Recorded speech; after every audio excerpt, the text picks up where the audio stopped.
Hi friends, నాకైతే మన predictions కొంచెం ట్రాక్లోకి వచ్చాయేమో అనిపిస్తుంది అనమాట. అంటే ఈ వీడియో మీరైతే ఢిల్లీ క్యాపిటల్స్ రాజస్థాన్ రాయల్స్ మ్యాచ్కి ముందు చూస్తూ ఉంటారు. బట్ దానికి ముందు ప్రిడిక్షన్స్ కూడా మనవి బాగానే వర్కౌట్ అయ్యాయి. బ్యాక్ టు బ్యాక్ ఒక 4 ప్రిడిక్షన్స్ రైట్ అయ్యాయి. దాంతోపాటుగా లాస్ట్ 8 మ్యాచెస్ చూసాము అంటే ఒక 6 to 7 మ్యాచెస్ ప్రిడిక్షన్స్ రైట్ అయ్యాయి అనమాట. సో కొంచెం ట్రాక్లోకి వచ్చాము. ఐఎమ్ వెరీ హ్యాపీ అనమాట. అంటే మీకు చెప్పాను కదా కంబ్యాక్ ఇస్తాను చెప్పి, నాకు తెలిసిన వరకు పర్లేదు, మంచి కంబ్యాకే ఇచ్చాను.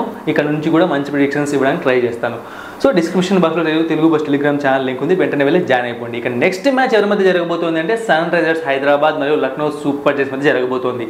పాయింట్స్ టేబుల్ని షేక్ చేసే మ్యాచ్ అని చెప్తాను నేను దీన్ని. మీరు కాదు అంటే చాలా రీజన్స్ కూడా చెప్తాను. అదేంటి అంటే ప్రజెంట్ చూసాము అంటే మళ్ళీ చెప్తున్నాను, ఢిల్లీ క్యాపిటల్స్ రాజస్థాన్ రాయల్స్ మ్యాచ్కి ముందు చూసాము అంటే పాయింట్స్ టేబుల్లో 12 పాయింట్స్ అనేవి 3 టీమ్స్కి కనిపిస్తున్నాయి. ఒకటి సిఎస్కే, ఒకటి 2 SRH and 3 Lucknow super Giants. ఈ 3 టీమ్స్లోంచి 2 టీమ్స్ పక్కాగా వెళ్ళే ఛాన్స్ ఉందని చెప్పి అనుకుంటున్నాము. బట్ ఇప్పుడు ఏమవుతుందంటే ఇక్కడ అలాంటి 2 టీమ్స్ మధ్య మ్యాచ్ అంటే ఎవరో ఒకరు ముందుకు వెళ్తారు 14 పాయింట్స్తో. ఇక 12 పాయింట్స్ ఉన్న వాళ్ళు అలాగే వెనకబడిపోతారు. వాళ్ళ పరిస్థితులు అంటే సినారియోస్ అనేవి, క్వాలిఫికేషన్ ఛాన్సెస్ అనేవి చాలా కష్టమైపోతాయి. సో అలాంటి టీమ్స్ మధ్య మ్యాచ్ జరగబోతోంది. అంటే ఇంకొక విషయం ఏంటి అంటే ఇక్కడ చూసాము అంటే ఈ 2 టీమ్స్కి కూడా ఫస్ట్ టైం బ్యాటింగ్ అనేది కొంచెం కలిసి వస్తుంది. ఈవెన్ ఎస్ఆర్హెచ్ అవ్వచ్చు, లక్నో సూపర్ జైంట్స్ అవ్వచ్చు. Lucknow super Giants first time batting చేసి తక్కువ స్కోర్స్ని కూడా డిఫెండ్ చేసుకుంటుంది. వాళ్ళకి ఆ ట్రాక్ రికార్డ్ బాగా కనిపిస్తుంది. ఇక ఎస్ఆర్హెచ్ కూడా ఈ ఐపీఎల్ మనం చూసాం, ఫస్ట్ టైం బ్యాటింగ్ చేస్తే గట్టిగా ఆడుతున్నారు, మ్యాచెస్ని గెలవడానికి ఎక్కువ అవకాశాలు కూడా కనిపిస్తున్నాయి. సో ఇలాంటి పరిస్థితుల్లో ఈ 2 టీమ్స్ మధ్య మ్యాచ్ జరిగితే ఎలా ఉంటుంది? సో ఫస్ట్ మనం జెర్సీ గివ్ అవే విన్నర్స్ని చూద్దాం అనమాట.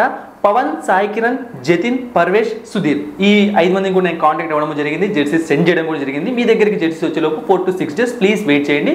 ఇక మిగతా వాళ్ళు ఎవరైనా జెర్సీ గివ్ అవే కాంటెస్ట్లో పార్టిసిపేట్ చేయాలంటే మన తెలుగు బస్ టెలిగ్రామ్ ఛానల్లో జాయిన్ అవ్వాలి. డిస్క్రిప్షన్ బాక్స్లో లింక్ ఉంది. దాంతోపాటుగా మన యూట్యూబ్ ఛానల్ని కూడా సబ్స్క్రైబ్ చేసుకోండి. గివ్ అవేలో అంటే మీరు తర్వాత ఏం చేయాలంటే ఈ వీడియో కామెంట్ సెక్షన్లో మీ నేము, మీ ఇన్స్టాగ్రామ్ ఐడి, మీ ఫోన్ నెంబర్, ఈ 3 నాకు ఎందుకంటే మిమ్మల్ని కాంటాక్ట్ అవ్వాలి కదా, ఒక దానిలో కాకుండా ఇంకొక దానిలో దొరుకుతారు మీరు అనమాట. కొంతమంది చాలా బిజీగా ఉంటారు కాబట్టి. సో ఈ పనులు చేశారంటే నేను మిమ్మల్ని కాంటాక్ట్ అవుతాను. Automatic process. ఇందులో నేను ఎవరిని సెలెక్ట్ చేసుకోవాలన్నమాట నా పేర్లు చూసి. సో ఆటోమేటిక్గా జరిగిపోతుంది.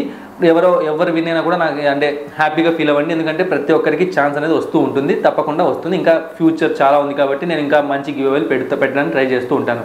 అయితే ఇవన్నీ జరగాలంటే మాత్రం తెలుగు బస్ టెలిగ్రామ్ ఛానల్లో జాయిన్ అవ్వాలి. డిస్క్రిప్షన్ బాక్స్లో లింక్ ఉంది. అలాగే మన యూట్యూబ్ ఛానల్ కూడా సబ్స్క్రైబ్ చేసుకొని తీరాలి. ఇక ఈ వీడియోలో మనం ఏది తెలుసుకోబోతున్నాము ఆ విషయానికి వచ్చారంటే ఇక్కడ ఫస్ట్ మనం 2 టీమ్స్ యొక్క ప్లేయింగ్ 11 గురించి, అంటే చేంజెస్ ఏమైనా ఉండే అవకాశం ఉందా, ఇక నెక్స్ట్ అలాగే హెడ్ టు హెడ్ ఫైట్, ఆ తర్వాత 2 టీమ్స్ కూడా ఈ మ్యాచ్ జరుగుతున్న రాజీవ్ గాంధీ ఇంటర్నేషనల్ క్రికెట్ స్టేడియంలో ఎలా పర్ఫామ్ చేశాయి, అండ్ అలాగే ఈ 2 తర్వాత నెక్స్ట్ ప్రాసెస్ ఈ 2 టీమ్స్కి అగైనెస్ట్గా ఒక్కొక్క ప్లేయర్ ఎలా పర్ఫామ్ చేశారు. అంటే ఇప్పుడు SRH against Lucknow super Giants, Lucknow super giants players against SRH players, ఈ విధంగా ఎలా పర్ఫామ్ చేశారు. ఇక నెక్స్ట్ చూసాము అంటే డీటెయిల్డ్ పిచ్ రిపోర్ట్ అనమాట. ఆ తర్వాత నెక్స్ట్ ప్రిడిక్షన్. ఈ విధంగా ఈ వీడియో మొత్తం ఉంటుందన్నమాట. ఏది మిస్ అవ్వకండి. చాలా ఇంపార్టెంట్ స్టాట్స్ అనేది ఇక్కడ ఇంక్లూడ్ చేస్తున్నాను. సో ఫస్ట్ మనం హోమ్ గ్రౌండ్ అయిన ఎస్ఆర్హెచ్ టీమ్ దే ప్లేయింగ్ లో చూసామంటే ఏమైనా చేంజెస్ ఉంటాయా? ఖచ్చితంగా ఉండే అవకాశం ఉంది. నాకు తెలిసినంత వరకు ఈ మ్యాచ్లో మార్కో జెన్సన్ కనిపించకపోవచ్చు. 2 మ్యాచ్లో కూడా ఫెయిల్ అయ్యాడు బౌలింగ్లో. సో మార్కో జెన్సన్ ప్లేస్లో అంటే ఒక బౌలర్ని, ఇండియన్ బౌలర్ని తీసుకొచ్చే ఛాన్స్ ఉంటుంది. జయదేవ్ ఉన్నట్టు మళ్ళీ టీంలోకి వస్తాడేమో అనిపిస్తోంది.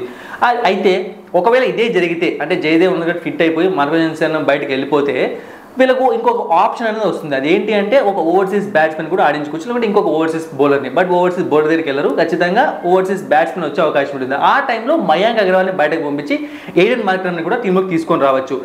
యాక్చువల్గా ఇలా జరగడమే కరెక్ట్ అనిపిస్తుంది ఎస్ఆర్హెచ్ బాగు కోసం. ఎందుకు అంటే ఈ ఎస్ఆర్హెచ్ మైండ్ సెట్ అనేది డిఫరెంట్గా ఉందన్నమాట. అదేంటి అంటే వీళ్ళ మైండ్ సెట్ టోటల్గా అగ్రెసివ్ బ్యాటింగ్ వైపు ఉంది. కానీ మయాంక్ అగర్వాల్ అగ్రెసివ్ బ్యాట్స్మెన్ కాదు.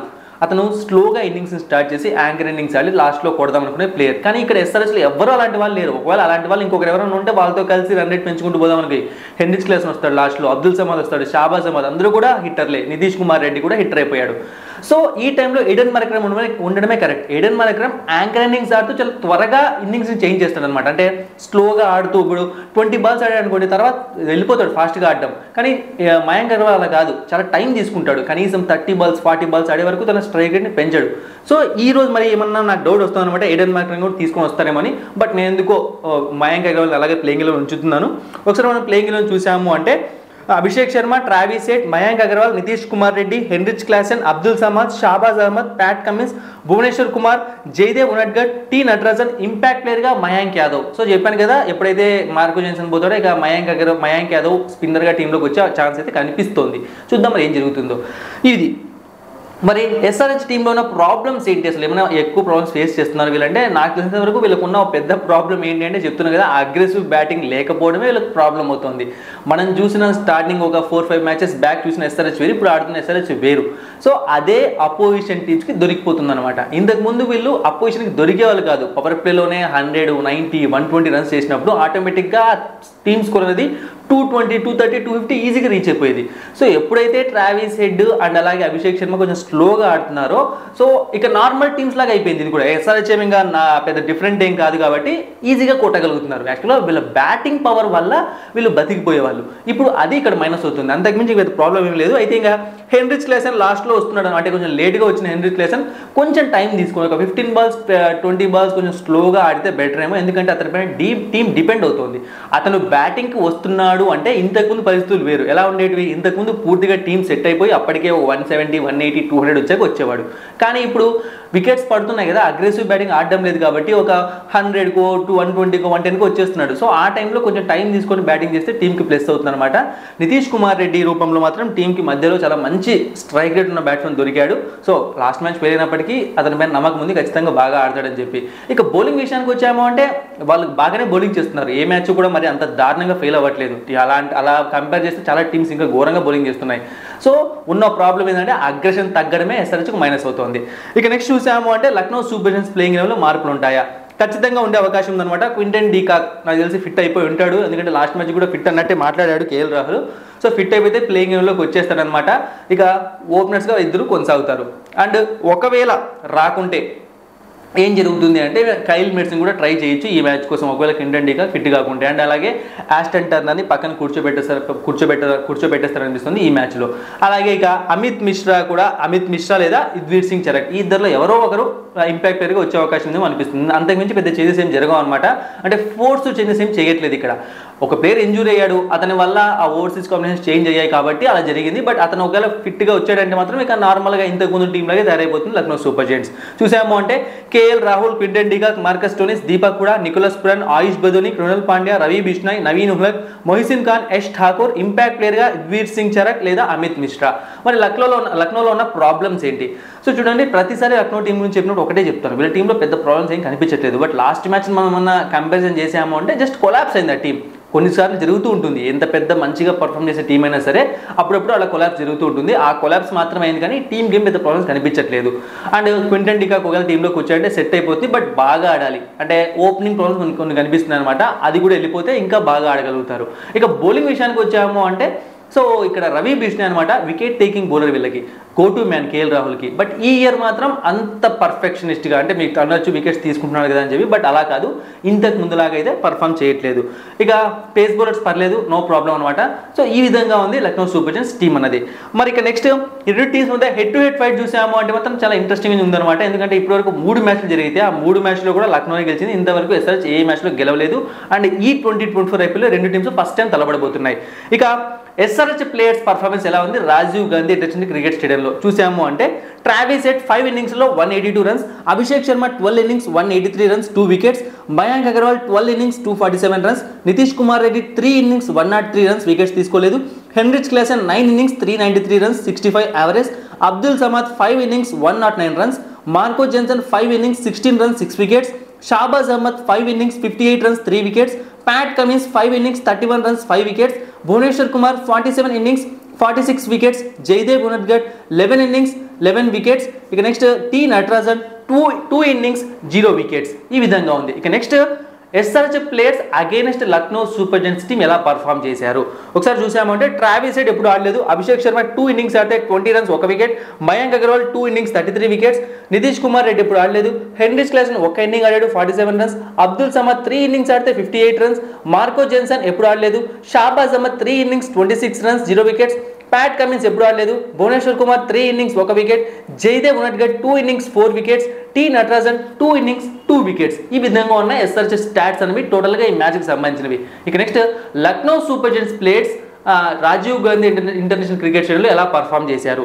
సో కేఎల్ రాహుల్ 7 ఇన్నింగ్స్ ఆడితే 228 రన్స్, క్వింటన్ డికాక్ 5 ఇన్నింగ్స్ ఆడితే 121 రన్స్, మార్కస్ స్టోనిస్ ఒక ఇన్నింగ్ ఆడితే 40 రన్స్, దీపక్ కూడా 15 ఇన్నింగ్స్ ఆడితే 165 రన్స్ ఒక వికెట్, నికోలస్ పురాన్ 2 ఇన్నింగ్స్ ఆడితే 65 రన్స్, ఆయుష్ బదోని ఎప్పుడు ఆడలేదు, కృణాల్ పాండ్యా 5 ఇన్నింగ్స్ ఆడితే 124 రన్స్ 3 వికెట్స్, రవి బిష్నాయ్ ఒక ఇన్నింగ్ 0 వికెట్స్, మొహిసిన్ ఖాన్ ఎప్పుడు ఆడలేదు, యష్ ఠాకూర్ ఒక ఇన్నింగ్ 1 వికెట్, నవీన్ ఉల్హక్ ఎప్పుడు ఆడలేదు, అమిత్ మిశ్రా 27 ఇన్నింగ్స్ 30 వికెట్స్.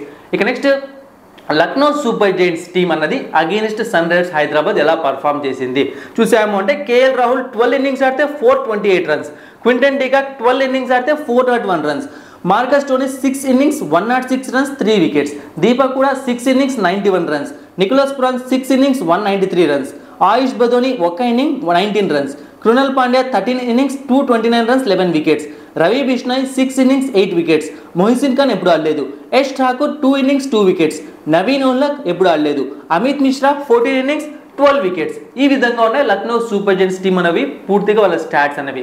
ఇక ఈ మ్యాచ్ జరుగుతున్న Rajiv Gandhi international cricket stadium pitch report ఏంటి? సో మనం చూస్తున్నాం కదా క్లియర్గా అయితే ఇప్పటివరకు జరిగిన మ్యాచెస్ చూసామంటే మంచి బ్యాటింగ్ ట్రాక్ అనమాట. అంటే 170 పైన స్కోర్ చాలా ఈజీగా వచ్చేస్తుంది. బ్యాట్స్మెన్స్ కష్టపడ్డారంటే 200, బ్యాట్స్మెన్స్ రెచ్చిపోయారంటే 220, 230 కూడా చాలా కామన్ అయిపోతుంది. ఇక ఎవరికి హెల్ప్ ఉంటుంది ఇక్కడ ఫాస్ట్ బౌలర్స్గా స్పిన్నర్స్గా అంటే ఈ ప్రెజెంట్ ఉన్న సిచ్యువేషన్లో అయితే ఫాస్ట్ బౌలర్స్కి కొంచెం హెల్ప్ ఉందన్నమాట. హెల్ప్ ఉంది అంటే వాళ్ళు వికెట్లు తీసేస్తారు, గేమ్ అంతా మార్చేస్తారు అని కాదు. ఆ స్టార్టింగ్ ఇనీషియల్ ఓవర్స్ కొంచెం హెల్ప్ ఉంటుంది. ఇక కంపేర్ టు స్పిన్నర్స్ అంటే స్పిన్నర్స్ కూడా మధ్య మధ్యలో గేమ్లోకి వస్తారు, వాళ్ళు కూడా అంతే లైట్గా వికెట్స్ తీయగలుగుతారు. అంటే ఏ వైపు కూడా ఎక్కువగా టర్న్ అవ్వదు, మంచి బ్యాటింగ్ వికెట్. ఇక డ్యూ ఉంటుందా అంటే మామూలు మనం చూస్తూ ఉంటాం కదా వాంకెడలో ఉన్నట్టుగా అంత డ్యూ ఉండదన్నమాట. సెకండ్ ఇన్నింగ్స్లోనే డ్యూ స్టార్ట్ అవుతుంది, అది కూడా ఎక్కువ రాదు, కొంచెమే. అండ్ డ్యూని మనం ఎప్పుడు ముందే పసిగట్టలేము అనమాట. డిపెండ్స్ ఆన్ క్లైమేట్, ఆ రోజు క్లైమేట్, ఆ రోజు గాలిలో తేమ శాతం కానీ వేడి శాతం ఇవన్నీ బేస్ చేసుకొని డ్యూ అనేది ఎక్కువ తక్కువ చెప్పగలం. ప్రెజెంట్ ఉన్న కండిషన్స్లో అయితే మనం చూస్తున్నాం కదా కొన్ని మ్యాచెస్ డ్యూ అయితే ఎక్కువగా లేదు, ఇది పరిస్థితి. లాస్ట్ 10 మ్యాచెస్ చూసుకున్నాము అంటే ఇక్కడ పేస్కి 71 వికెట్స్ పడితే స్పిన్కి 38 వికెట్స్ పడ్డాయి. ఆల్రెడీ చెప్పాను కదా పేస్ బౌలింగ్కి కొంచెం ఫేవర్ ఉంది. ఇక టోటల్ మ్యాచెస్ చూసామంటే 75 జరిగాయి. అందులో బ్యాటింగ్ ఫస్ట్ చేసిన టీం 35, బ్యాటింగ్ సెకండ్ చేసిన టీం 39 మ్యాచెస్లో గెలిచాయి. ఇక 2024లో చూసాము అంటే టోటల్గా 4 మ్యాచ్లు జరిగితే అందులో ఫస్ట్ టైం బ్యాటింగ్ చేసిన టీం 3 times గెలిచింది, సెకండ్ టైం బ్యాటింగ్ చేసిన టీం ఒక్కసారి మాత్రమే గెలిచింది. ఇక్కడ యావరేజ్ ఫస్ట్ ఇన్నింగ్ స్కోర్ అనేది 175, ఇక్కడ యావరేజ్ సెకండ్ ఇన్నింగ్ స్కోర్ అనేది 160గా ఉంది. మరి ఈ మ్యాచ్లో ఎవరు గెలుస్తారు? చూడండి ఫ్రెండ్స్, ఈ మ్యాచ్లో ఎవరు గెలుస్తారన్న విషయాన్ని నేను తెలుగు బస్ టెలిగ్రామ్ ఛానల్లో చెప్తాను. ఇది ఇక్కడ కేవలం జస్ట్ నా ఒపీనియన్ మాత్రం చెప్తున్నాను. అంటే పిచ్ రిపోర్ట్ అన్ని చూశాక ఒక క్లారిటీ వస్తుంది, ఇంపాక్ట్ పేరు చూడాలి, ముఖ్యంగా డ్యూ అనేది ఇంపార్టెంట్ రోల్ ప్లే చేస్తుంది. సో అవన్నీ చూశాక టాస్ చూశాక నేను main prediction Telugu bus Telegram ఛానల్లో చెప్తాను. డిస్క్రిప్షన్ బాక్స్లో లింక్ ఉంది, వెంటనే వెళ్ళి జాయిన్ అవ్వండి. ఇది కేవలం అనాలిసిస్ ప్రకారం మాత్రమే చెప్తున్నాను. సో ఈ మ్యాచ్లో ఎవరు గెలుస్తారన్న విషయానికి వచ్చాము అంటే మాత్రం మెయిన్ పాయింట్ నాకు తెలిసినంత వరకు ఏ టీం అయినా సరే ఆ టాస్ గెలుస్తున్నా ఓడిపోతున్నా ముందే చెప్పేస్తున్నాను. ఫస్ట్ టైం బ్యాటింగ్ చేసిన టీం ఇక్కడ కొంచెం ఫేవర్ ఉంటుంది. ఎందుకు అంటే ఈ రెండు టీమ్స్ కూడా ఫస్ట్ టైం బ్యాటింగ్ చేసినప్పుడే బలంగా ఉన్నాయి కాబట్టి, అంతేగాని గుడ్డిగా చెప్పట్లేదు. రెండు టీమ్స్కి కూడా ఫస్ట్ టైం బ్యాటింగ్ చేసినప్పుడు గెలవడానికి ఎక్కువ అవకాశాలు ఉన్నాయి, వాళ్ళు అలానే పర్ఫామ్ చేస్తున్నారు. సో దీన్ని బేస్ చేసుకొని చెప్తున్నాను, బట్ ఇది ఫైనల్ కాదు.